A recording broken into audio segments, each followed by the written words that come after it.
Boa noite. Eu sou a Ana Maria, fellow de cirurgia refrativa e ceratocone pela Santa Casa de Belo Horizonte. O tema da minha aula será termo de consentimento livre e esclarecido na cirurgia refrativa.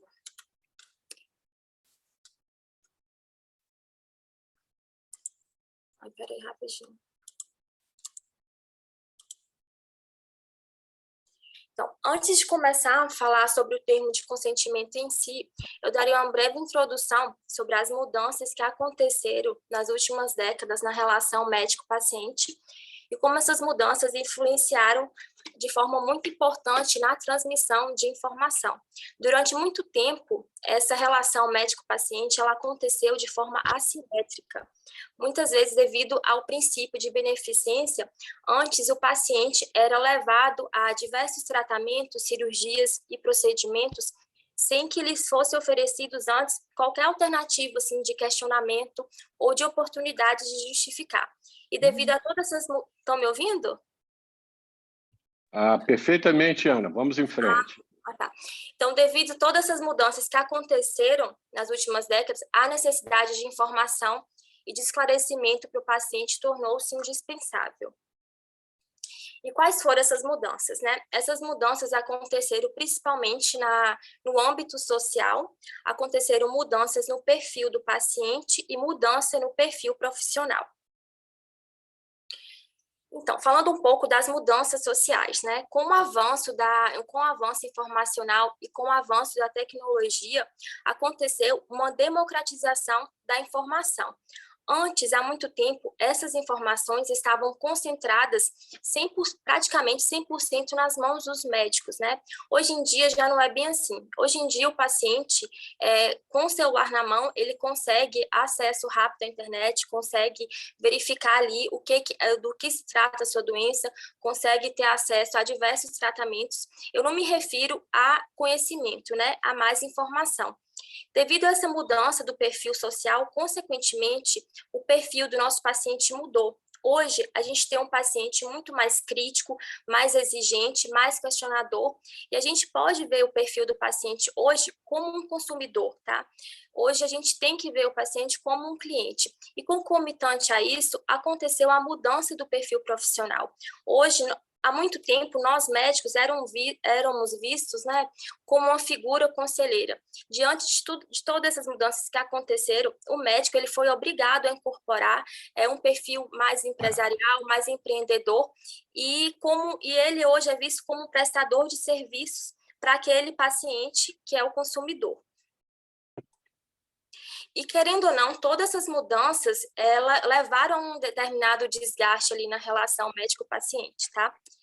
E o que temos para solucionar isso hoje? Tá? Talvez o principal pilar para uma boa relação médico-paciente hoje é a transparência de informação. Tá? Nós, médicos, devemos ser claros, devemos fornecer ao nosso paciente, né, informações claras e precisas sobre o seu diagnóstico, sobre o seu plano terapêutico, sobre os possíveis riscos que pode acontecer ali quando a gente propõe para ele um determinado tratamento. E buscando sempre, gente, alinhar as expectativas. Talvez esse seja um dos slides mais importantes da aula, porque quando a gente alinha a expectativa do paciente, várias coisas a gente pode prevenir várias situações indesejadas no futuro. E falando um pouco dessas expectativas, né? Hoje, nós médicos, quando a gente percebe ali com um determinado paciente, quando a gente não consegue suprir as expectativas daquele paciente, quando a gente tem na nossa frente um paciente muito questionador, a gente tem o direito de cessar com aquele paciente aquela relação, de optar por não atendê-lo mais. Isso, claro, eu me refiro em determinadas situações, né? Não em uma situação de urgência ou emergência, e desde que a gente possa transferir para outro colega que assuma aquele caso, tá? Então, quando a gente percebe que não consegue alinhar essas expectativas, a gente pode cessar essa ligação com o paciente. Tá? Lembrando que hoje o grande problema, né, não é o erro médico. Claro que é um problema, mas o principal problema é a frustração da expectativa do paciente. E nesse contexto que entra a diferença do tratar e do cuidar. Geralmente, quando um paciente, ele é, além de tratado, ele é cuidado pelo médico, querendo ou não, cria ali um elo emocional muito forte, e esse elo emocional pode impedir muitas situações indesejadas no futuro. Talvez devido a isso, caso aconteça alguma situação indesejada, aquele paciente pode não entrar com alguma demanda judicial contra aquele profissional da saúde, diferente de quando um colega somente trata, né, não cuida daquela pessoa. Geralmente, ele mantém uma determinada relação ali de distanciamento, oferece para terceiros algumas responsabilidades. Dessa forma, se tiver algum problema, por exemplo, alguma situação desejada de alguma cirurgia, dificilmente esse profissional da saúde terá uma confiança naquele paciente. Então, isso é uma coisa que devemos ficar bem atentos e buscar ao máximo estabelecer com o nosso paciente uma boa relação. E nesse cenário de tanta mudança, né, onde a gente tem um paciente mais participativo, mais questionador, mais reivindicador, que surge a figura do termo de consentimento, tá? Que nada mais é do que a manifestação autônoma e consciente do paciente, autorizando ao médico determinada conduta, ciente da natureza da doença e tratamento alternativas, né, dos riscos e dos benefícios.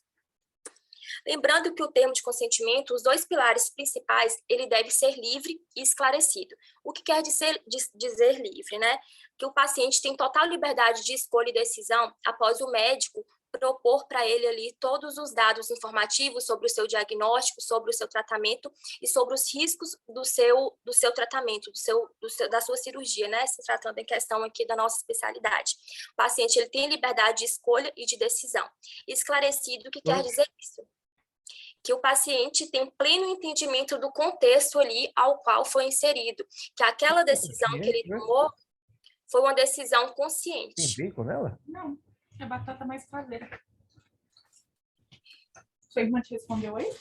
Respondeu com um coraçãozinho. Ô, Lucas, seu áudio está aberto. Foi mal. Então, e o termo de consentimento, ele é dividido basicamente em 3 elementos principais, 3 etapas, tá? A primeira etapa é o elemento inicial, onde é a criação do contexto no qual o paciente é inserido. A segunda é a efetiva entrega das informações, que nada mais é do que os dados informativos a respeito do diagnóstico, do plano terapêutico e da cirurgia, dos possíveis riscos e das possíveis intercorrências.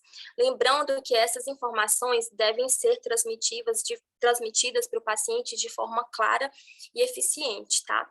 E o terceiro elemento é a obtenção do consentimento. Nós temos a obtenção do consentimento após os 2 elementos iniciais estiverem bem concretizados, e essa obtenção do consentimento nada mais é do que o voto do paciente a favor ou contra ao plano terapêutico e diagnóstico ao qual o médico propôs ali para ele. Agora, eu vou citar algumas informações importantes que devem conter no termo de consentimento livre, esclarecidos, que o Conselho Federal de Medicina preconiza, tá? Gente, o momento ideal para assinar o termo de consentimento é no consultório, tá? Em um momento de tranquilidade, onde o médico consegue passar ali para o paciente de forma clara e paciente todas as dúvidas que aquele paciente possa ter, certo? E é nesse momento também que o paciente tem capacidade de formular uma opinião sobre o plano terapêutico que é proposto. Muitas vezes eu mesma já presenciei que o termo oferecido para o paciente ali momentos antes da cirurgia. Esse não é o momento ideal, porque muitas vezes o paciente ele está nervoso, ansioso, ele pega aquele termo e nem consegue ler ali de forma eficaz, às vezes assina sem ler, e a pessoa ideal para para oferecer o termo de consentimento para o paciente é o médico. Não deve ser entregue por secretárias, por outras pessoas que trabalham, por exemplo, na clínica. É fundamental que o médico mesmo realize isso, tá? Lembrando que o termo, ele não é obrigatório, tá? O que é obrigatório? Obrigatório é o dever de informação, tá? Nós médicos temos dever de passar tudo com clareza para o nosso paciente. Lembrando que a não informação, né, isso sim é uma negligência e é uma infração ética, ou a não transmissão de informação ali para o paciente. Então, apesar de não ser obrigatório, tá? A transmissão de informações deve acontecer, nem que seja de forma verbal. Quando acontecer de forma verbal, o próprio médico, ele deve passar para o prontuário que aquela transmissão de conhecimento, de informações, foi realizada de forma verbal, tá? Deve ter isso no prontuário. Apesar de não ser obrigatório, tá? A forma escrita, ela é muito necessária, é necessária, tá? E juridicamente eficaz. Por quê? Porque ela serve como uma prova em situações futuras, tá? Dentro do processo ou fora dele. Então, é inegável a importância do termo, mas é só um adendo que não é obrigatório. Então, o que é obrigatório conter, né, no termo? A identificação completa do paciente, o diagnóstico do paciente, o plano terapêutico, os riscos inerentes ao tratamento, lembrar que deve ter a assinatura do paciente e do médico, tá? E também o número de inscrição do CRM do médico, e lembrar sempre das duas vias, tá? Uma via fica sempre com o paciente e a outra via é anexada ao prontuário médico. Existe nos vários termos também tem a presença da assinatura da testemunha, mas essa não é uma assinatura obrigatória, tá? Uma coisa muito importante que as informações do termo, elas devem ser claras, tá? A linguagem deve ser acessível, deve ser precisa, não devemos utilizar termos técnicos, tá? Que sejam de difícil entendimento ali para o nosso paciente. E se porventura utilizarmos, devemos explicar ali do que se trata, certo? O Conselho Federal de Medicina exige que a fonte mínima utilizada seja 12 e que haja espaçamentos ali entre as linhas para que a leitura se torne-se mais fácil e mais ali o paciente possa entender com mais facilidade. Lembrando também que o excesso de informação não deve estar presente, porque o excesso de informação também representa desinformação. Imagina a situação, por exemplo, a gente entrega para o nosso paciente um termo com letra muito pequena, de várias páginas, que o paciente não vai ler, às vezes vai passar rápido aquelas folhas, vai assinar, e querendo ou não, isso pode ser um grande causador de problemas no futuro. Ele não será esclarecido sobre os possíveis riscos que pode acontecer ali no procedimento proposto. Então, como eu falei anteriormente, né, é importantíssimo constar no termo os riscos e as complicações inerentes ao tratamento e devemos prever a necessidade de novas intervenções. Vou falar mais para frente desse termo específico na cirurgia refrativa. E um questionamento que eu trouxe é que o texto específico contendo no termo de consentimento, ele deve ser específico para cada procedimento? Parece uma pergunta muito óbvia, mas sim, tá? O termo devemos elaborar um termo para cada procedimento, por exemplo, um termo específico para tratamento com excimer laser, um termo específico para a cirurgia de catarata, um termo específico para, por exemplo, o implante de anel intraestromal. Parece uma coisa óbvia, mas eu mesmo já presenciei termos generalizando as cirurgias oftalmológicas, né? Isso não deve acontecer. Devemos fazer termos específicos e sempre expor as complicações específicas ali de cada procedimento, por nossa segurança e para a segurança também do paciente. Falando um pouquinho aqui do consentimento para o tratamento com excimer laser, tá? Gente, a gente deve expor primeiramente, tá? De forma ali, não de forma clara, né, e de fácil entendimento, as duas técnicas, o PRK e o LASIK. Por isso é tão importante estarmos com o paciente no momento dessa leitura do termo, porque às vezes o paciente terá dúvida em relação às técnicas. A gente deve estar nesse momento para esclarecer essas dúvidas, tá? A gente deve falar que o excimer laser trata, né, a miopia, astigmatismo e a hipermetropia, e que esse tratamento é uma opção, tá? Que esses erros refrativos podem também ser corrigidos com o uso dos óculos ou lentes de contato, tá? São informações muito óbvias, mas para o paciente não é. Essas informações devem estar presentes no nosso termo para a cirurgia refrativa. A gente deve sempre informar a não previsibilidade absoluta do laser, tá? Relatar que o laser, sim, que o excimer laser é muito previsível, mas que por algum motivo, em alguns casos, pode acontecer de ter grau residual e que pode ser necessário uma segunda intervenção para tratar aquele grau residual ou não, né? Dependendo do grau. Isso deve ficar claro para o nosso paciente. Devemos informar também a não estabilidade do grau após o procedimento. Muitos pacientes acham, devemos deixar claro para o nosso paciente que o laser corrigirá o grau que ele está atualmente, e que alterações fisiológicas podem acontecer, e isso pode levar a alguma alteração da refração. Tá? Devemos deixar claro isso para o paciente. A gente deve falar também sobre a não prevenção da presbiopia. Isso parece uma coisa muito óbvia, mas isso deve ser muito bem alinhado com o paciente, porque se a gente faz uma cirurgia agora, daqui a alguns anos esse paciente precisará de óculos para perto após os 40 anos, e se a gente não deixa claro, ele pode achar que a cirurgia não teve um bom resultado, então e não teve um resultado ali tão desejado. Então, isso pode evitar, é uma coisa muito óbvia para nós, né? Mas para o paciente não é, devemos deixar claro isso também para ele, tá? E o mais importante, né? Devemos expor as possíveis complicações de cada técnica, do PRK e do LASIK, e as complicações inerentes às duas técnicas, tá? Falar um pouquinho dessas complicações, a gente deve expor para o paciente que tanto no PRK quanto no LASIK pode ter infecção, pode ter um afinamento da córnea, que isso pode levar a uma ectasia no futuro, pode ter uma hipo ou hipercorreção, tá? Pode causar um astigmatismo irregular, e no PRK pode gerar uma cicatrização excessiva ali da córnea, que isso pode ocasionar no futuro uma baixa acuidade visual, e no caso do LASIK devemos expor também a possibilidade de irregularidade do flap ou da necessidade do reposicionamento desse flap, tá? É tão importante estarmos no momento porque, assim, a gente, ao mesmo tempo que a gente deve informar das complicações, devemos falar para o paciente que é um procedimento seguro, né? E o que quer dizer um procedimento seguro? Que é um procedimento com baixo risco de complicação, com índice de complicação baixa, porque a gente não quer afastar o paciente da nossa cirurgia. A gente quer deixar claro que pode acontecer, mas que as chances são mínimas, tá? E a gente sempre não garantir nenhum resultado para o paciente, isso é muito importante, porque às vezes tem pacientes ansiosos que querem aquele resultado 100%, a gente também não deve expor essa informação no nosso termo, tá? E o Conselho Federal também, ele preconiza colocar no termo os cuidados que o paciente deve adotar após o procedimento, tá?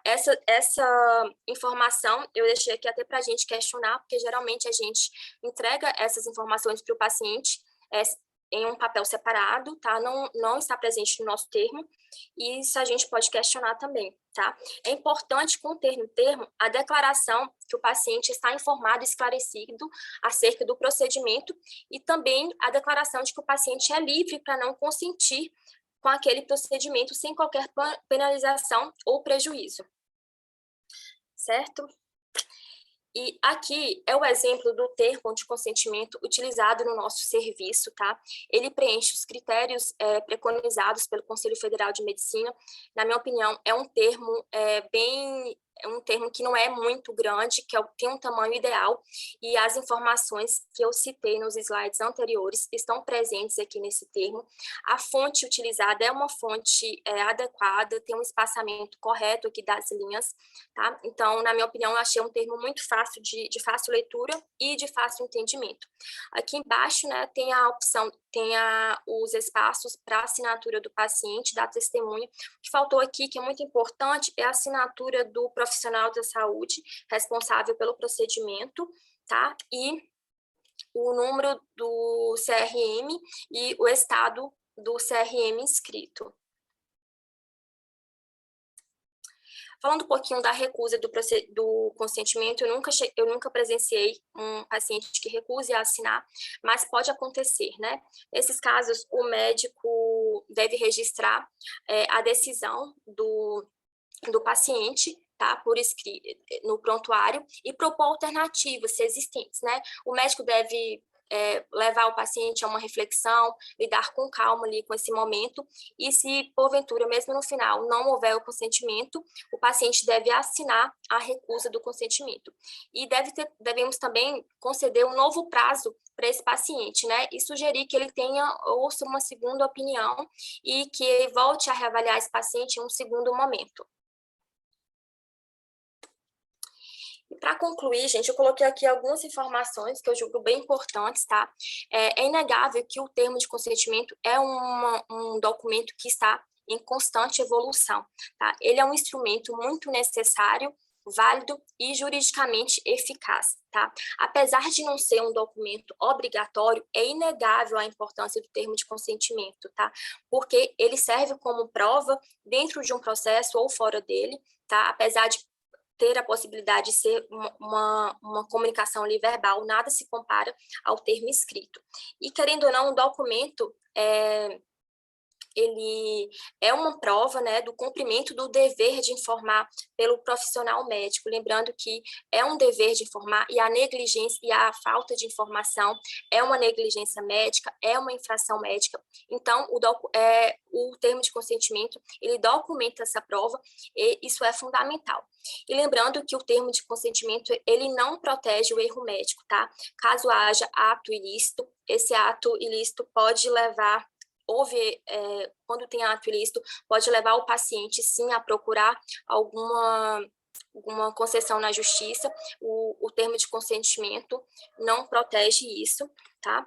E lembrar sempre, talvez essa seja a principal mensagem dessa aula, tá? Sempre alinhar as expectativas do nosso paciente, tá? Nós, cirurgiões refrativos, a gente lida com paciente não doente, a gente lida com paciente que procura uma melhor estética, tá? Então, principalmente por conta disso, devemos sempre alinhar as expectativas com o nosso paciente, sempre propor alternativas, porque isso pode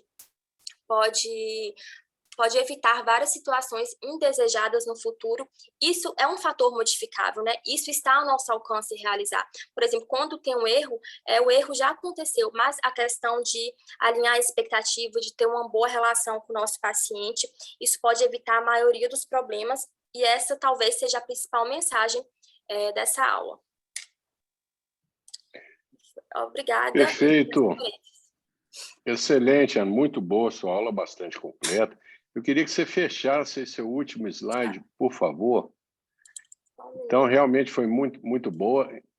Realmente, pessoal, o consentimento informado livre e esclarecido é um documento bastante importante e que melhora muito a relação médico-paciente. Nós temos aí no mercado vários... Você não fechou seu último slide aí. Vou fechar aqui. Pode fechar o share screen, Ana. Existem no mercado aí várias opções de consentimento informado para cirurgia refrativa, implante de segmento de anel e crosslinking, e até para adaptação de lente de contato. Todo procedimento médico, ele na realidade, ele tem já um consentimento informado pronto. E nós temos várias opções no mercado. Do CBO, nós temos a opção do próprio consentimento informado da Ocular Laser, e nós temos várias outras opções aí no mercado. Na Academia Americana de Oftalmologia, existe uma seguradora que chama OMIC, que tem consentimentos informados, padronizados naturalmente em inglês, para todos os procedimentos médicos oftalmológicos, seja para YAG laser, para adaptação de lente de contato, para cirurgia de catarata, para PTK, PRK. E é interessante que vocês acessem lá o site da OMIC, da Academia Americana de Oftalmologia, que realmente tem todas as opções de consentimento informado. Como a Ana já citou anteriormente, existem várias opções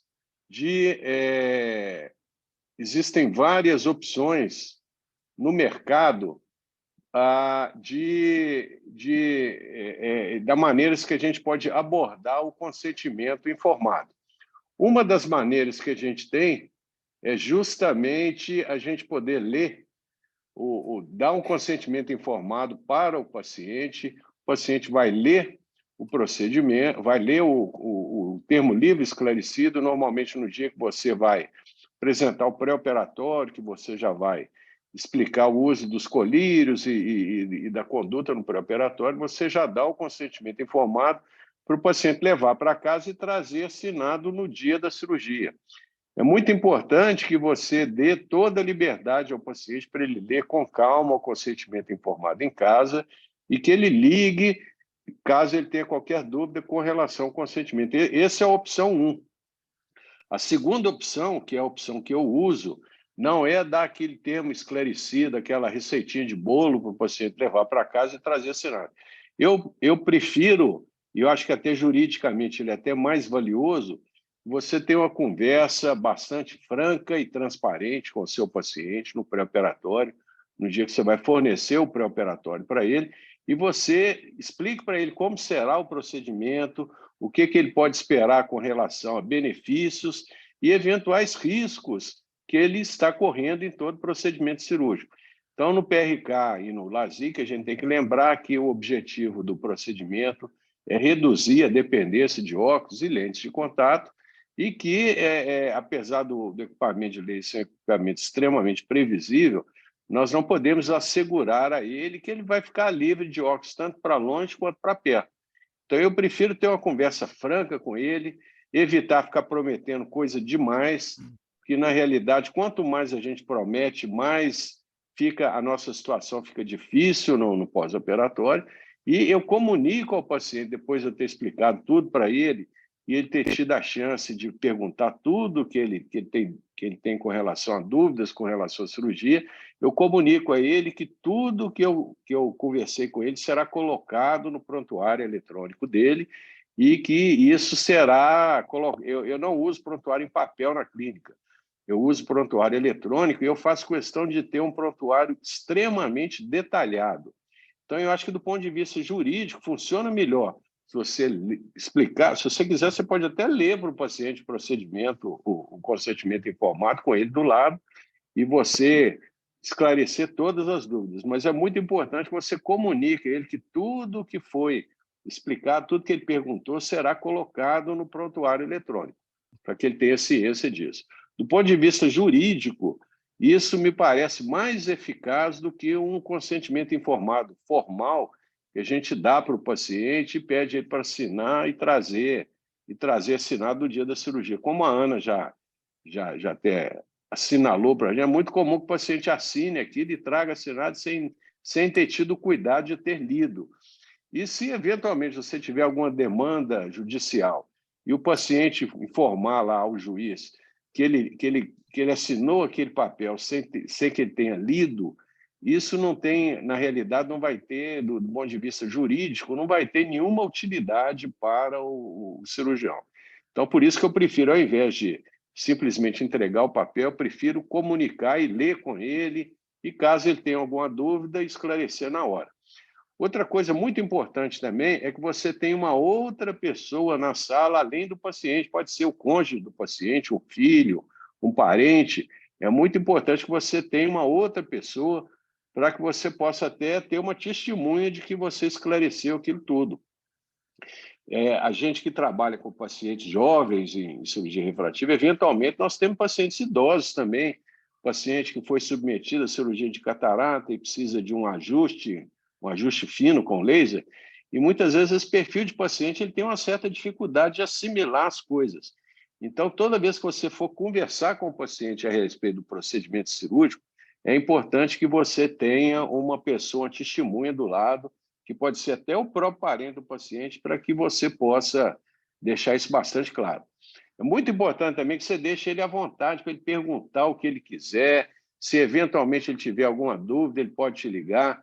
Eu passo meu número de WhatsApp da clínica e o meu número de WhatsApp pessoal para todo paciente cirúrgico, ou seja, ele tem toda a liberdade de me ligar se ele tiver alguma dúvida. Ok? Eu, pessoalmente, acho que dessa maneira funciona melhor do que um consentimento formal que você dá para o paciente, e muitas vezes ele nem vai ler com muita atenção e não vai ter você ali do lado para poder explicar.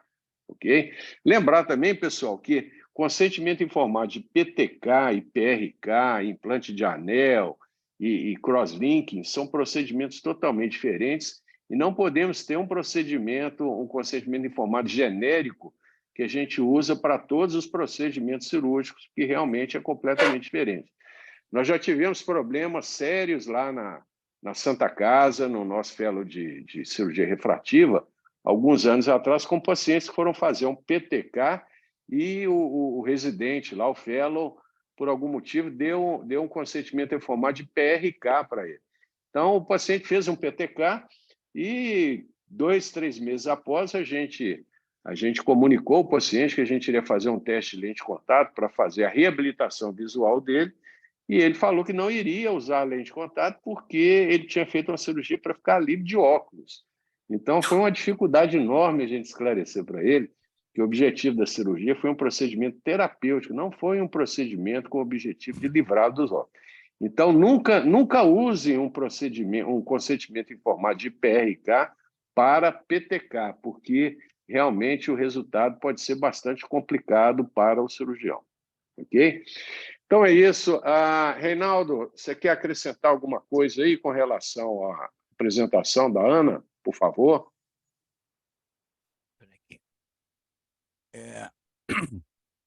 Boa noite a todos. Ana, realmente a sua apresentação foi excelente. Não só no conteúdo, como também na apresentação.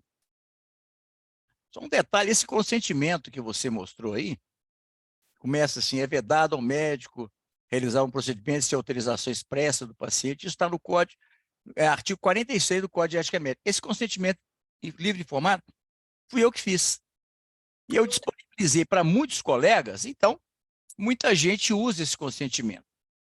Bom, mas realmente a gente teve uma grande mudança de perfil de paciente. Antigamente, a gente não tinha Exmerlay, a gente fazia RK. E era impressionante como que os pacientes ficavam satisfeitos, mesmo tendo resíduo, mesmo tendo uma hipermetropia progressiva, esses pacientes falavam assim, não, eu fiquei muitos anos sem usar óculos. Hoje, o grau de exigência do paciente é muito maior, porque ele tem também muito mais informação do que tínhamos algumas décadas atrás. A internet, para mim, é, sem dúvida, a maior invenção que o homem já criou. Muito maior do que qualquer outra. É impressionante como que mudou a capacidade de transmissão de conhecimento. Então, hoje, qualquer dúvida que o paciente tem, ele vai à internet, ele tem a informação pronta ali. E nós, agora, você colocou muito bem, nós somos prestadores de serviço para alguém que consome um serviço. Então, hoje nós somos regidos pelo Código de Defesa do Consumidor. Então, a gente, aquele período, né, romântico daquela relação médico-paciente pura, aquela coisa e tudo, isso aí acabou. Hoje nós somos prestadores de serviço, os pacientes são consumidores de um serviço. Tá certo? Então, a gente tem que ter, agora, essa questão de tratar e cuidar que você falou, isso é muito importante, porque o médico, gente, ele, quando a medicina começou a ser organizada como uma ciência, na verdade, o médico, ele tratava as doenças, ele não cuidava das pessoas. Na verdade, o médico nem trabalhava em hospitais, não existiam os hospitais. O médico era um profissional itinerante, ele ia na casa dos pacientes.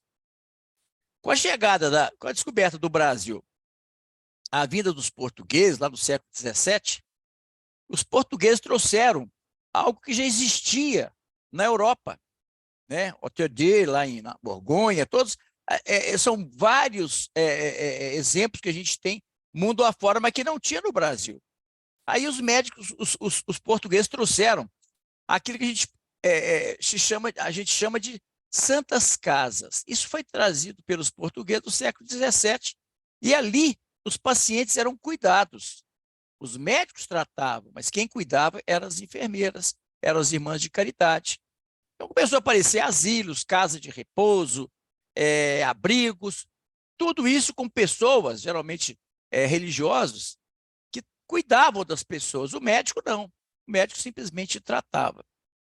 Só que, com a evolução do conhecimento, nós passamos a ter um diferencial muito grande de quem apenas trata, quando nós passamos para o paciente a percepção de cuidado. É isso que reforça a relação médico-paciente. Quando você é só um tratador de doença, você não constrói uma boa relação médico-paciente. Quando o paciente se sente acolhido, que você passa para o paciente a percepção de cuidado, de preocupar com ele, de perguntar coisas sobre a vida dele, isso faz você um profissional diferente. Essa relação é muito forte e é essa relação que evita qualquer demanda judicial. Você falou muito bem, o tempo de consentimento informado, ele passa ao juiz, caso haja um processo, a percepção do juiz que você foi transparente. Então, o paciente não pode dizer que ele não sabia dos riscos. Você falar que não leu, não é problema do médico, é negligência do paciente, isso fala contra ele. O termo de consentimento informado continua valendo, se ele foi assinado. Se o paciente não leu, é porque o paciente é negligente, e não porque o médico não informou. Bom, então, essa questão do consentimento, ela é muito importante. Você falou as questões técnicas, né? Sempre entregar o consentimento previamente ao procedimento, nunca no dia, no local da cirurgia. Isso passa a ideia que o paciente está pressionado a assinar o termo de consentimento e tira do termo de consentimento muito do seu poder de orientação, que é o objetivo dele, né? Bom, eu vou mostrar para vocês amanhã uma série de casos encaminhados por colegas que já estavam com a relação médico-paciente abalada, e isso realmente, se a gente não tiver como administrar bem essas complicações, isso pode dar ao paciente essa possibilidade de um processo, muitas vezes até por oportunismo, por querer algum ganho financeiro, motivado, às vezes até incentivado por algum advogado.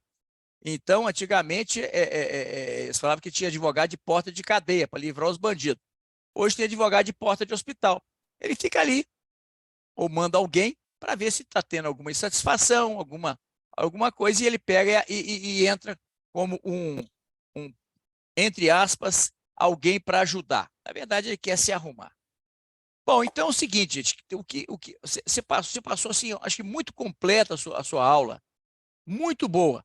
Agora eu faço uma pergunta para você e para os outros colegas que estão na sala.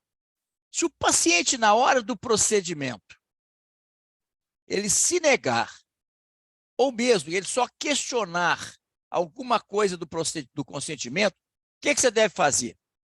Tirar as dúvidas dele, não aceitar esse questionamento, já que você deu o procedimento antes.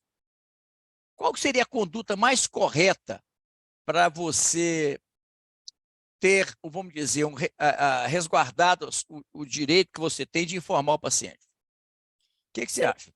No momento do procedimento? Antes do procedimento, Uhum. o paciente chega na clínica e o médico não deu o consentimento antes, ele pega e entrega o consentimento na hora. Uhum. Qual que você acha que deve ser a conduta correta do médico? Tirar a Uma dúvida. coisa, veja bem, só completando. Uma coisa é o seguinte, é ele questionar o conteúdo. Outra coisa é ele ter esquecido o consentimento. Às vezes ele assinou o consentimento, leu, não teve dúvida, esqueceu o procedimento.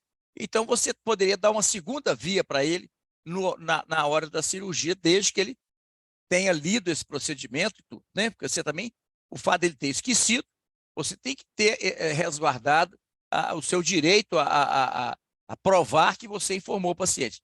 Mas ele questionou para assinar. O que você acha que deve ser feito? Eu não entendi a pergunta. Na verdade, ele já leu, já assinou o termo e está com alguma dúvida de algum quesito ali do termo? Não, às vezes o paciente nem assinou. Ele chega lá, doutor, esse aqui negócio aqui que pode causar cegueira. Não concordo com isso. Eu tentaria justificar para ele da melhor forma possível ali antes do procedimento. Eu acho que é isso que eu faria. Veja bem, o paciente teve todo o tempo do mundo para ler o procedimento, para ler o consentimento. Se ele, na hora, chega questionando alguma coisa, a minha conduta é suspender a cirurgia. Ali não é o momento de tirar a dúvida. Ali é o momento onde você se preparou para realizar o procedimento. Se ele tem alguma dúvida sobre a segurança do procedimento, então você não deve operá-lo. Olha, nós vamos suspender a cirurgia, você não está preparado para a cirurgia, porque você está tendo dúvidas. E tendo dúvidas ou questionamentos, seja de que natureza for, não me dá a tranquilidade de operá-lo. Então, você não pode ter nenhuma dúvida. A cirurgia, ela é opcional. É diferente quando você tem um procedimento que ele é uma urgência médica. Até no caso de urgência médica, muitas vezes é sempre, se o paciente estiver com algum acompanhante, é sempre bom ter autorização do acompanhante. Mas no caso de uma cirurgia letiva, que o paciente não tem nenhuma urgência, ele pode adiar e não vai ter nenhum problema, esse paciente, nem caso de dúvida, mesmo que ele tenha assinado, se ele continua questionando algum daqueles itens que foram abordados, você deve dizer para ele, ó, nós vamos marcar, então, suspender essa cirurgia, você vai lá no consultório que eu vou tirar todas as suas dúvidas. Quando você não tiver nenhuma dúvida, se você estiver seguro pela opção da cirurgia, aí nós vamos remarcar essa cirurgia. Perfeito. É isso aí, Arnaldo. Eu acho que a apresentação foi muito boa, então não tem mais nada para acrescentar. Perfeito, Reinaldo, excelente. Só complementando o que o Reinaldo comentou aí, pessoal, eu nunca tive, pessoalmente, nenhum paciente que tivesse se recusado a assinar um termo de consentimento informado. Ou seja, aquele paciente que eventualmente chega e fala que não vai assinar porque ele não concorda com algum item, ele está na mesma situação de um passageiro que chega no piloto do avião lá e quer que o piloto garanta que o avião não vai cair. Ou seja, a chance de um avião cair em uma viagem internacional é de 0,0001%. Mas, em hipótese alguma, nenhum piloto comercial vai garantir ao paciente que ele vai chegar vivo no seu destino. E a situação do cirurgião é a mesma coisa. Apesar de cirurgia refrativa ser um procedimento que a incidência de intercorrências é extremamente baixa, a gente não pode prometer, em hipótese alguma, ao paciente até que ele não vai ficar cego. Ele, eventualmente, pode ter lá uma ceratite infecciosa, endoftalmite, e perder os olhos. Pode acontecer. Extremamente raro e improvável, mas pode acontecer. Então, aquele paciente que realmente se recusa a assinar o consentimento informado, e aquele paciente que quer garantir, doutor, o senhor me garante que eu vou ficar livre de óculos? Doutor, o senhor me garante que eu nunca mais na vida vou ter nenhum grau residual? Aquele paciente que quer garantias que o procedimento naturalmente não pode oferecer, ele não deve e não pode ser operado. Então, na realidade, a minha conduta é exatamente igual a do Reinaldo. Se, eventualmente, você tiver algum paciente que está te pressionando a oferecer todas as garantias que você não pode oferecer e se recusa a assinar um termo de consentimento informado, não há por que esse paciente ser operado. E a cirurgia deve ser adiada para que o paciente possa refletir, eventualmente você pode convidá-lo a ter uma segunda opinião de algum outro profissional ou terceira opinião, se ele achar necessário. Em hipótese alguma, a gente deve operar um paciente que realmente ele ainda está com dúvidas importantes com relação ao procedimento, ok? Eu gostaria de ouvir agora os comentários do Dr. Lucas e do Dr. Cláudio Cury, por favor. Ô, Cláudio, você já apareceu primeiro aí, pode ir. O Cláudio ligou a câmera. Não necessariamente nessa ordem que eu falei, pode exatamente. ser. Exato, pode ser. Dr. Cláudio está online? Boa noite, Cláudio. Estou. Boa noite, pessoal.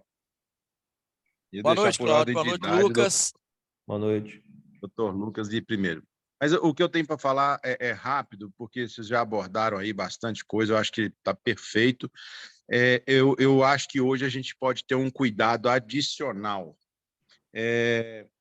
Imaginando essa situação de que o paciente chegou, você deu o termo de consentimento e ele esqueceu em casa e você não quer, cancelar o procedimento. Talvez uma forma de se resguardar é você ter feito antes o encaminhamento desse termo de consentimento para o paciente. Então, você poder provar que você encaminhou Hoje, todas as relações estão sendo feitas por WhatsApp ou por e-mail. Então, eu achava importante a gente estar sempre encaminhando também, mesmo que você tenha entregado para a pessoa lá no consultório, encaminhar o termo e ter um respaldo a mais de que aquilo foi realmente, e como provar, né? Porque se você entregou pessoalmente, a pessoa assinou, mas esqueceu em casa, teve uma intercorrência qualquer e simplesmente fala que não recebeu, que você não entregou, e aí, como é que você vai comprovar? Você grava a sua consulta, né? Que é uma possibilidade também, e é permitido, desde que o paciente esteja avisado de estar sendo gravado. A outra coisa é você ter como comprovar que você encaminhou por e-mail ou por WhatsApp aquele termo de consentimento. Então, era só essa observação que eu gostaria de fazer. O resto está bem abordado. Perfeito, Cláudio. Lucas, você está online? Boa noite, pessoal. Tudo bem? Eu também tenho um comentário muito rápido. A apresentação foi realmente assim bem cadenciada. Algumas coisas a Ana falou, colocou muito bem colocado, assim, mais logo no começo ali. O Reinaldo também pontuou coisas muito importantes. E a questão minha é assim, o Arnaldo Castro, Ana, ele sempre usou essa frase, e a gente vai escutando ele falar tanto, que a gente também vai absorvendo um modo de falar. Ele falou assim, fazer o paciente entender que ele vai ficar livre da dependência do óculos, ele vai ficar menos dependente dos óculos e ou das lentes de contato. Em um momento da sua apresentação, você falou assim, que o paciente ele tem que entender que a cirurgia vai corrigir eu pessoalmente lá no Ocular Laser, eu tenho comentado com vocês o uso da palavra correção. Então, a cirurgia corrige, a cirurgia está mudando realmente uma condição do olho, está mudando a curvatura da córnea, está mudando o cristalino numa cirurgia de catarata. Mas aí é uma questão muito pessoal minha, que eu não concordo que o paciente deva entender que óculos e lentes de contato corrigem o erro refracional. O erro refracional é chamado de erro porque é algo diferente de zero. Então, algo que saiu de um ponto de equilíbrio, tem um desvio, ok, pode ser chamado de erro. Mas os óculos não corrigem o erro refracional. A lente de contato não corrige. Ela está ali neutralizando, ela está equilibrando. E aí, porque senão, se o paciente sai assim, então, se eu posso usar um óculos, o óculos também vai corrigir. Então, quanto tempo eu vou usar o óculos, doutor, para eu corrigir? A cirurgia vai lá e corrige lá em meia hora, 2 horas. E o óculos? Em quanto tempo o óculos vai corrigir a minha visão? 3 anos, 4 anos? Porque eu vejo isso acontecer no dia a dia de pessoas jovens de 20 anos, 21 anos, que eram hipermétropes. Na infância ali, os exames, o paciente fala assim, o meu grau foi diminuindo e o médico um dia falou que eu não precisava usar mais óculos. Aí o paciente volta lá com a sua idade de enfrentar um exame do Enem, de vestibular, aumenta a sua carga de leitura de perto e esse paciente hipermétrope fala assim, não, estou aguentando ler. Aí ele vem para consultar, você explica assim, você está com 2 graus de hipermetropia, aceitou aqui na refração dinâmica. Aí o paciente vai falar assim, mas os médicos na minha adolescência, na minha infância, falaram que a minha visão foi melhorando, que o óculos vai corrigindo a minha visão. Então, não é comum ver pacientes extremamente frustrados quando você fala para ele que ele vai voltar a usar um óculos, porque ele não está conseguindo estudar para a sua prova do Enem. Imagina, né? Isso aí não ficar bem entendido.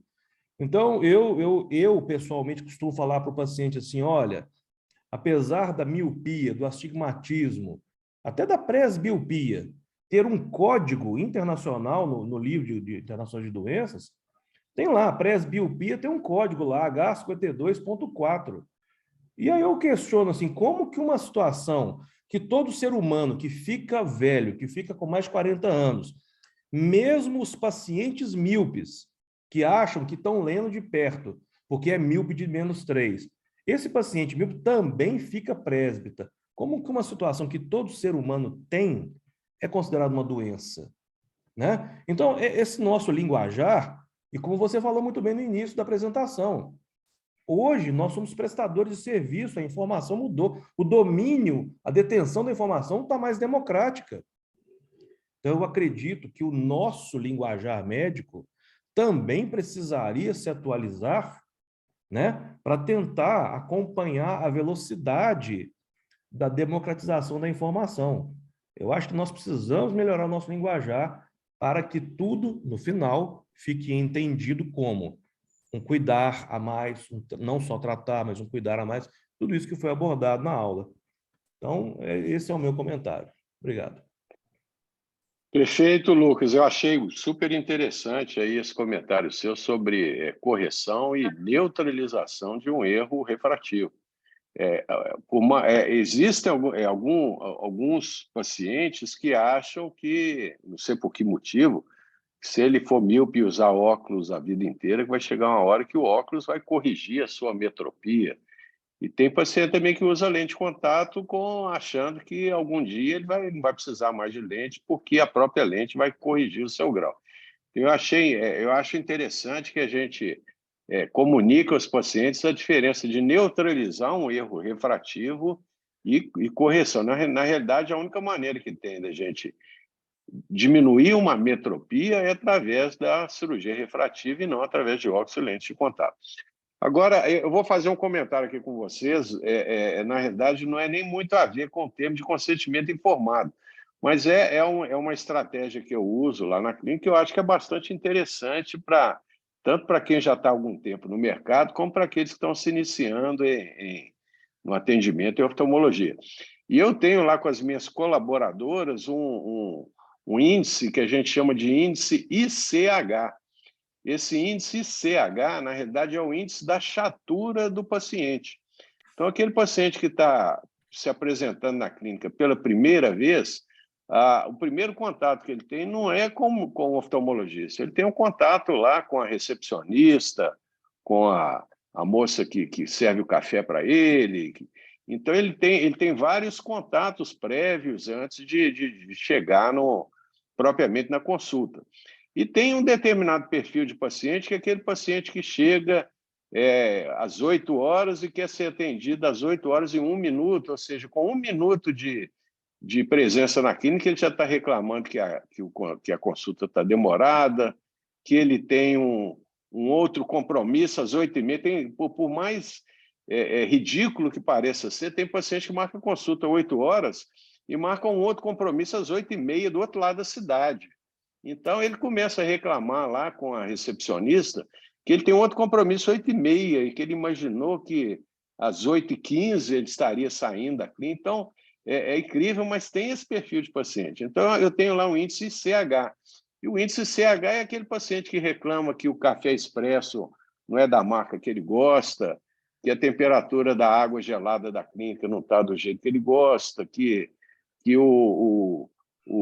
a consulta, os exames pré-consulta não estão do jeito que ele gostaria. Então, existe aquele paciente que ele já se expõe à personalidade dele já na hora que ele chega na clínica. Então, esse paciente ele tem lá um índice CH que pode ir de 0 a 5. Então, aquele paciente que tem um índice CH 4 e 5, esse paciente eu nem ofereço cirurgia para ele.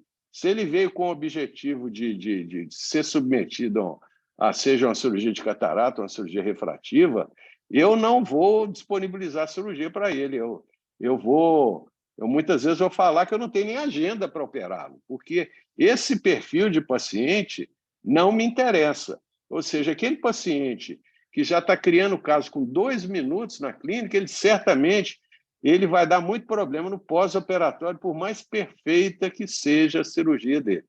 Então, eu acho, pessoalmente, esse índice ICH é extremamente importante e eu acho que é uma estratégia que vocês devem combinar lá com as secretárias e com a telefonista. Justamente isso pode evitar muito aborrecimento e muitas noites mal dormidas, justamente pelo perfil desse tipo de paciente. Okay? Eu quero completar um comentário. Na clínica do Arnaldo, o dia que vocês forem lá para conhecer, que vocês têm que ir, é aquela coisa, né? É café expresso com grão, moído na hora, tem máquina lá de gaseificar a água. E o mais interessante é que tem uma máquina lá, elétrica, igualzinho hotel 5 estrelas, que você entra na portaria, você aperta o botão assim, uma escova giratória para lustrar sapatos. Então, se um paciente que tem um acolhimento num lugar desse, ainda tem esse perfil de reclamar, realmente, assim, a gente tem que aprender muito com o Arnaldo aí, com esses mimos aí, e realmente prestar atenção, porque o cara ele é tratado a pão de ló, e mesmo assim tem gente que o índice ICH, eu já vi que a Ana já adotou o índice, né? É impressionante. Índice CH4 e 5 realmente não vale a pena. Gente, Mas, eu vou colocar uma pimenta nessa discussão. Existe uma diferença muito grande entre a distimia. Distimia é aquele indivíduo que falta nele a serotonina e que ele acorda e você dá um bom dia para ele, ele fala assim, você fala com ele assim, bom dia, ele fala assim, por quê? Por que motivo? É aquele indivíduo que realmente ele tem um problema de relacionamento. É um paciente que não sabe se relacionar. É um paciente que geralmente é um paciente muito infeliz. É um paciente que ninguém tem paciência com ele. Eu considero que esse indivíduo tem uma doença. E o indivíduo doente tem que ser tratado. Então, quando o paciente chega no consultório e eu percebo que ele tem um temperamento distímico, eu faço tudo para atender a expectativa dele. E você sabe por quê? Porque quando a gente consegue atender a expectativa de alguém com distimia, esse paciente se torna aquilo que eu chamo de paladino. Paladino é aqueles indivíduos que defendem uma causa. Isso era muito comum na Idade Média. Então, esses indivíduos que todo mundo sabe que as pessoas o tratam como uma pessoa insuportável, uma pessoa que reclama de tudo, e de repente você atende a expectativa dele porque você tem paciência com ele, ele vai falar bem de você para todo mundo. O poder de persuasão de um paciente desse, que tem distimia, é maravilhoso. Ele vai te dar um trabalho na hora, até você ganhar a confiança dele, mas depois que você ganhar a confiança dele, você não pode querer bater de frente. Porque senão você vai atingir com ele como todo mundo age. E eu não tenho, lá na clínica não tem café expresso, não tem para limpar sapato. O cara quiser, vai procurar um sapato, um engraxate, não tem nada disso. Tem um local confortável, mas realmente eu não tenho condições lá de, não sei se é pelo perfil do cliente, não sei. Mas eu não dou esses mimos para o paciente. Agora, eu não, vamos dizer, evito esse tipo de paciente, desde que seja uma distimia. É diferente do paciente agressivo, é diferente de um paciente que o problema dele não é de relacionamento, o problema dele não é essa questão, vamos dizer, de socialização, mas é um indivíduo que é agressivo, bronco, é um indivíduo que está querendo guerrear, e não, esse tipo de paciente realmente é um paciente que é muito difícil você conseguir agradar. Mas tentem separar o indivíduo que tem um problema de saúde e aquele indivíduo que é um indivíduo tosco, aquele indivíduo que é agressivo, aquele indivíduo que se acha muito superior. O distímico não tem disso. Ele é aquele indivíduo que é difícil você agradá-lo. Entendeu? E quando você consegue agradá-lo, você tem esse indivíduo como um grande, vamos dizer, como é que posso dizer? Aquelas pessoas que são paladinas, que vão defender você e te indicar para muita gente. Eu não sei se eu vou achar para amanhã um caso, e eu até colocar para vocês também o que vocês fariam. O paciente que foi atendido lá na clínica, fiz todos os exames, ele marcou a cirurgia, e no dia da cirurgia ele não apareceu. Achei que tivesse algum imprevisto, que ele ia remarcar qualquer coisa, mas esse paciente sumiu, ele não voltou. Ou melhor, alguns meses depois, esse paciente voltou. Ele foi operado com um colega e, lamentavelmente, teve uma complicação séria. E ele me procurou. Então, quero colocar para todos vocês. Chegou complicado, o paciente que chegou a marcar a cirurgia. Eu queria ver de cada um. O que vocês diriam para esse paciente? Vocês o tratariam? Ou vocês o referenciariam para aquele serviço onde ele foi tratado? Eu queria a opinião de todos vocês. Só assim, não trataria, mandaria de volta, não tem interesse ou tem interesse? O que você... Ana, vamos começar por você.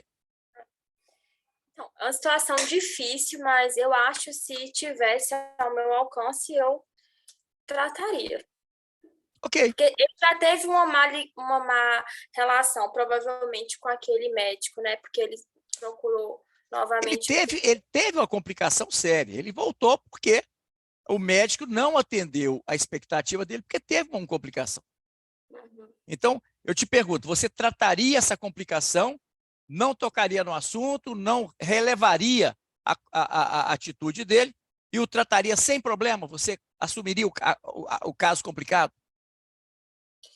Situação difícil, mas se tivesse ao meu alcance o tratamento, né? Acho que trataria, sim. Correto. Quem mais quer emitir sua opinião? Eu acho que eu trataria também, se eu tivesse certeza. Trataria também. Como é que foi, se eu tivesse ao meu alcance também, se eu tivesse capacidade para isso, eu acho que sim. Perfeito, Lucas. Lucas Pires. Muito bem. O paciente estava marcado para fazer uma cirurgia refrativa, LASIK ou PRK, né? E foi operado por LASIK ou PRK por outro médico. Então, vamos entender assim, qual a complicação? A pior que a gente pode imaginar seria uma ectasia. Eu posso estar lá com ectasia. Se eu resolvo problema de ceratocone, de ectasia, e é óbvio, né? O paciente já teve um resultado ruim, que está tendo uma piora na sua visão, e se ele está na presença do Reinaldo Cieiro, que ele não foi na cirurgia, agora voltou no doutor Reinaldo Cieiro, é porque alguma coisa o médico que operou já não deu solução, não deu seguimento nos seus cuidados. Ele não cuidou do paciente, só tratou.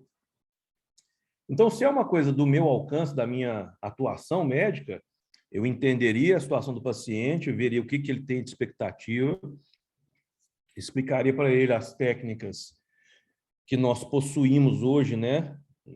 Como diz o outro, não é porque vai fazer um implante do anel ou um crosslink que o paciente vai resolver o seu problema da qualidade visual, mas a gente vai ajudá-lo, né? Mas o paciente vai entender que o tratamento do anel pode ainda não deixar a visão como ele desejava, porque ele desejava ficar livre de óculos com a visão perfeita. Mas disse, de repente, a complicação desse paciente, porque ele foi fazer um LASIK, e aí, de repente, por infelicidade do paciente, a retina descolou, né? O paciente não tinha descolamento de retina, ele foi avaliado antes, tá? Mas no procedimento do vácuo lá, de que atinge 60 milímetros de mercúrio lá no microcerátomo mecânico, o paciente vai e tem um descolamento de retina. Eu vou orientar esse paciente que eu não sou cirurgião de retina e eu terei que encaminhar esse paciente. E assim ocorreu com um paciente meu. Eu tive um paciente que eu operei ele, fiz PRK, ele teve RAISE 1 ano depois. No segundo ano, ele teve um RAISE de novo, porque ele ia para a praia no mês de outubro e voltava da praia com o RAISE. E aí ele me procurava, eu tratava o RAISE dele. No terceiro ano, eu fazendo a consulta de rotina, eu dilatei a pupila dele e peguei um descolamento de retina lá na periferia. Falei assim, opa, agora não sou eu o médico que vai cuidar de você, porque eu não sou cirurgião de retina. E esse descolamento ocorreu quase 3 anos depois de um PRK, não foi LASIK. Mas pode acontecer com LASIK. Então, é aquela história, né? O tema da aula de hoje, cuidar, né? Aliás, não é o tema, mas o Reinaldo Cieiro falou muito bem. A diferença entre tratar e cuidar. A gente tem que entender que o paciente está com um problema e nos procurou porque está com um problema. Ele acredita que você, que foi o primeiro médico que atendeu, mas não operou, ele acredita que você pode ser o médico que vai querer cuidar dele. Então, eu cuidaria. Você trataria? É. Ok. Mais alguém quer emitir alguma opinião aí? Complicação séria que o paciente teve, tá? Foi um... Eu vou ter que achar o caso, mas eu não sei se eu acho que foi um flap incompleto, que deu uma visão muito ruim, uma topografia muito irregular. Eu acho que foi isso que aconteceu. Vou ver se eu acho esse caso e apresento para vocês. Alguém não trataria esse paciente? Cláudio? Doutor Reinaldo, eu acharia muito importante a gente entender se a relação do médico com o paciente, ou do paciente com o médico, ela está íntegra ou rota. Porque eu acho que a gente tem atitudes diferentes, acolhimentos diferentes para fazer com esse paciente. Eu acho que tem a que relação com começar quem por indicou aí. a cirurgia, no caso eu? Não, Como é que com tá? quem fez. Tá. Você Com quem trataria ou fez. não, dependendo de como tivesse a relação com esse médico que operou? Porque se a relação está ruim, ele não vai voltar no outro médico. Ele está abandonando e está querendo um outro médico, e eu acho que é obrigação nossa, certo? Obrigação Se eu não ele digo, tem porque ainda... não é uma urgência e tem outros profissionais na área. Quer dizer, obrigado você não é. Você pode declinar de tratar esse paciente, isso você não está ferindo nenhum artigo do Código de Ética Médica. Diferentemente se você fosse o único médico e fosse caracterizado como urgência. Mas bem colocado, você trataria, tá, então? Eu trataria. Agora, se a relação médico-paciente ainda está boa, eu tentaria orientar e devolvê-lo ao médico que o operou. Ok. Isso não existia essa possibilidade, porque um paciente que faz uma cirurgia refrativa e que sai com uma complicação, se ele procurou outro médico, é porque o primeiro médico não atendeu a sua expectativa. Por algum motivo, essa relação foi rompida. Quando você procura um outro médico, é porque você está ouvindo uma segunda opinião e você já não está confiando no primeiro médico. Se você tivesse confiança nele, você certamente seguiria as orientações dele. Eu não sei, porque eu nunca pergunto para o paciente, quando chega encaminhado por uma complicação, eu nunca pergunto quem o tratou. Eu ainda faço a seguinte observação. Se você optar por tratar aqui comigo, eu vou te propor o seguinte, que nós vamos começar a tratar daqui para frente. Eu não quero saber o que aconteceu lá atrás, eu não quero ter nenhum tipo de envolvimento com o que passou lá atrás. Se você ficar me trazendo situações que ocorreram antes do nosso início do tratamento, seja com o tratamento, seja com o médico, eu não tenho interesse. Ainda falo com o paciente, a relação médico-paciente tem que ser mais ou menos uma relação com marido e mulher. Você resolveu trocar? Então não fica falando no ex, não, porque isso aí vai complicar a relação. Então vamos pensar daqui para frente. Se você estiver de acordo, eu vou te ajudar no que eu puder. Mas não quero que você fique falando do médico que te operou e nem o que aconteceu lá. Isso não é problema meu mais. O problema meu é daqui para frente. Combinado? Combinado. Aí eu tiro do paciente também um complicador dessa relação. E se não fica aqui, mas o médico falou. Não, nós combinamos, você não vai falar do passado, vamos falar do presente e futuro. Isso funciona muito bem. Evita que o paciente se estresse ainda mais com o colega, você não emite nenhuma opinião sobre o tratamento e vida que segue. Você vai tentar fazer o melhor possível pelo paciente. Eu perguntaria, alguém aqui do grupo não trataria esse paciente? Eu não trataria. Não? Não. Eu acho que são coisas diferentes. Eu acho que uma situação, um paciente opera com um colega, tem uma complicação, e alguém me indica, ou ele buscou informação sobre mim, e ele aparece no meu consultório porque ele quer resolver aquele problema. Acho que isso é uma situação diferente. Outra situação é um paciente que vem no meu consultório, eu indico o procedimento, faço tudo, oriento, e ele não confiou em mim, então ele foi procurar outro médico. Se ele procurou outro médico e não deu certo, ele passou a confiar em mim de repente? Depois que complicou, ele passou a confiar em mim para resolver o problema dele? Acho difícil. Acho que eu não trataria por isso, assim. Já não, o paciente não confia. Mais alguém não trataria? Entendi, ficou claro. Mais alguém não trataria esse paciente? Bom, então eu vou dizer para vocês por que eu tratei desse paciente. Por que eu assumi o tratamento. Primeiro, eu não considero que o fato de ter operado em outro serviço seja por falta de confiança. Eu não acredito que isso seja o motivo. O motivo pode ser financeiro, pode ser um plano de saúde que o outro colega tenha, tá certo? Pode ser até por uma questão de horário, o que seja. Mas é muito comum, gente, que a gente não vive muitas vezes a realidade dos pacientes. Muitas vezes, para nós, pagar 4, 5 mil reais pode ser algum valor pouco significativo. Para algumas pessoas, é uma economia de um ano, sei lá, talvez mais.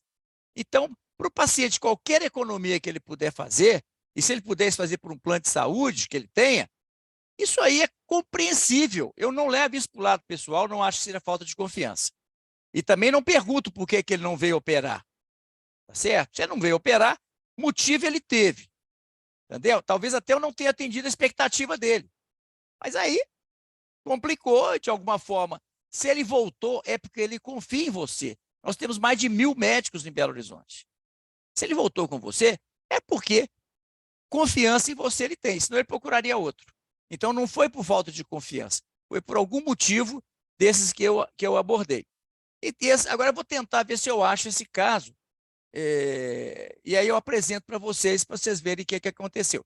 Amanhã eu vou apresentar só caso onde a relação médico-paciente foi rompida e onde, na verdade, alguns casos os colegas me mandaram para resolver o problema.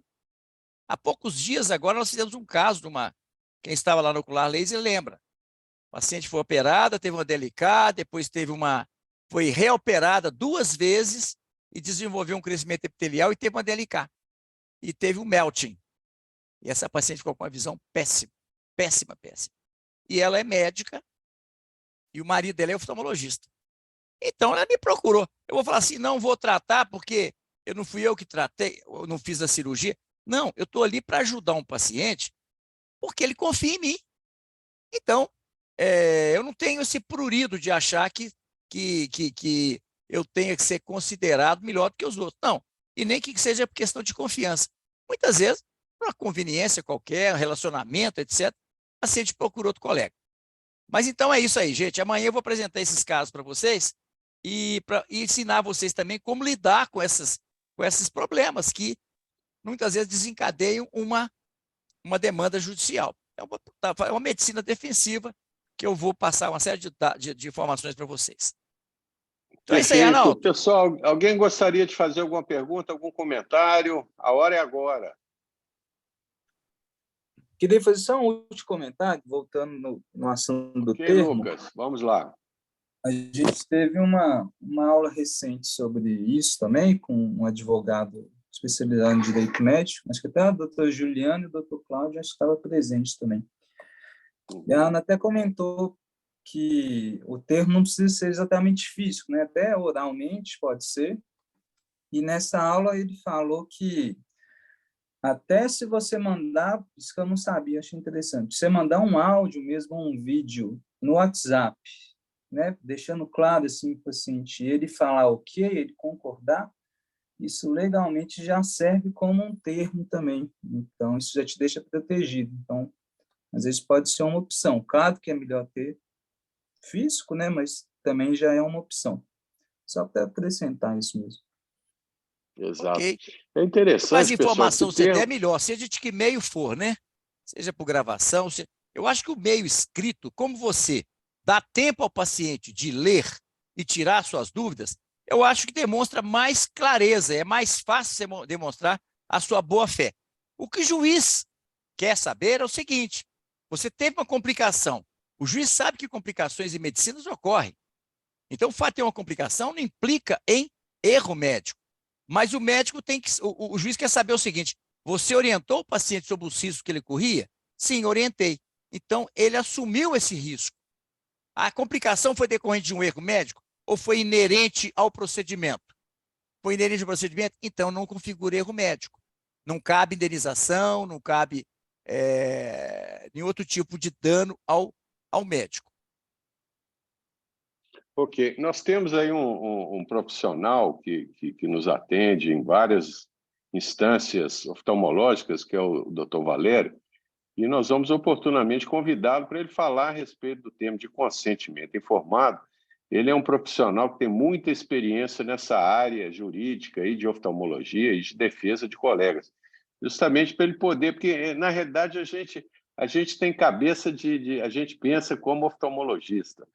E, na realidade, eu já cheguei à seguinte conclusão: advogado pensa de um jeito, médico pensa de um jeito, e juiz pensa de maneiras também totalmente imprevisíveis. Então, a gente acha, por exemplo, se você tiver um termo de consentimento muito bem esclarecido, muito minucioso, e o paciente assinou aquilo, que você está resguardado. Tem juiz que acha o contrário, que quanto mais mais detalhado você é, mais mal intencionado você está. Então, assim, cabeça de juiz é um negócio meio imprevisível. Então, nós vamos convidar aí o doutor Valério para ver se ele pode, em uma determinada oportunidade, aí, nos orientar com relação ao termo de consentimento informado. Ok? Então, pessoal, é isso. O pessoal que me acompanha, amanhã eu tenho um procedimento marcado lá ao meio-dia. Então, quem quiser e puder, estarei lá ao meio-dia para poder receber vocês. Ok? Então, Reinaldo, muito obrigado. Gente, depois, só um minutinho, gente.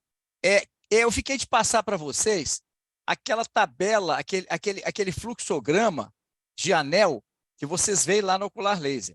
Agora, eu achei que eu estava tendo dificuldade de achar onde que estava digital. Eu achei, estou com ele aqui na minha tela agora. Vocês me mandem um e-mail, que eu mando para vocês por e-mail, e depois vocês repassam para os colegas. Manda pelo WhatsApp, Reinaldo. Manda pelo WhatsApp no grupo, para todo mundo, mais fácil. Não sei mandar, não. Tá esse negócio de e-mail já era. Eu recebo 500 mil spam por dia de e-mail. Mas então, eu vou só tirar uma foto aqui e mandar foto do celular. Manda para mim, então, por e-mail, que aí eu formato e mando para o WhatsApp de todo mundo. Tá bom? Tá bom. Ou então eu vou ver. Se ficar bom a fotografia... Manda pelo WhatsApp, que é mais fácil. Do nosso grupo lá, ok? Tá ok. Se puder, manda para o Alumni também. Tá bom. Falou, pessoal, gente. muito obrigado. Grande abraço a todos aí. Uma boa noite. Boa noite. Boa noite. Até amanhã.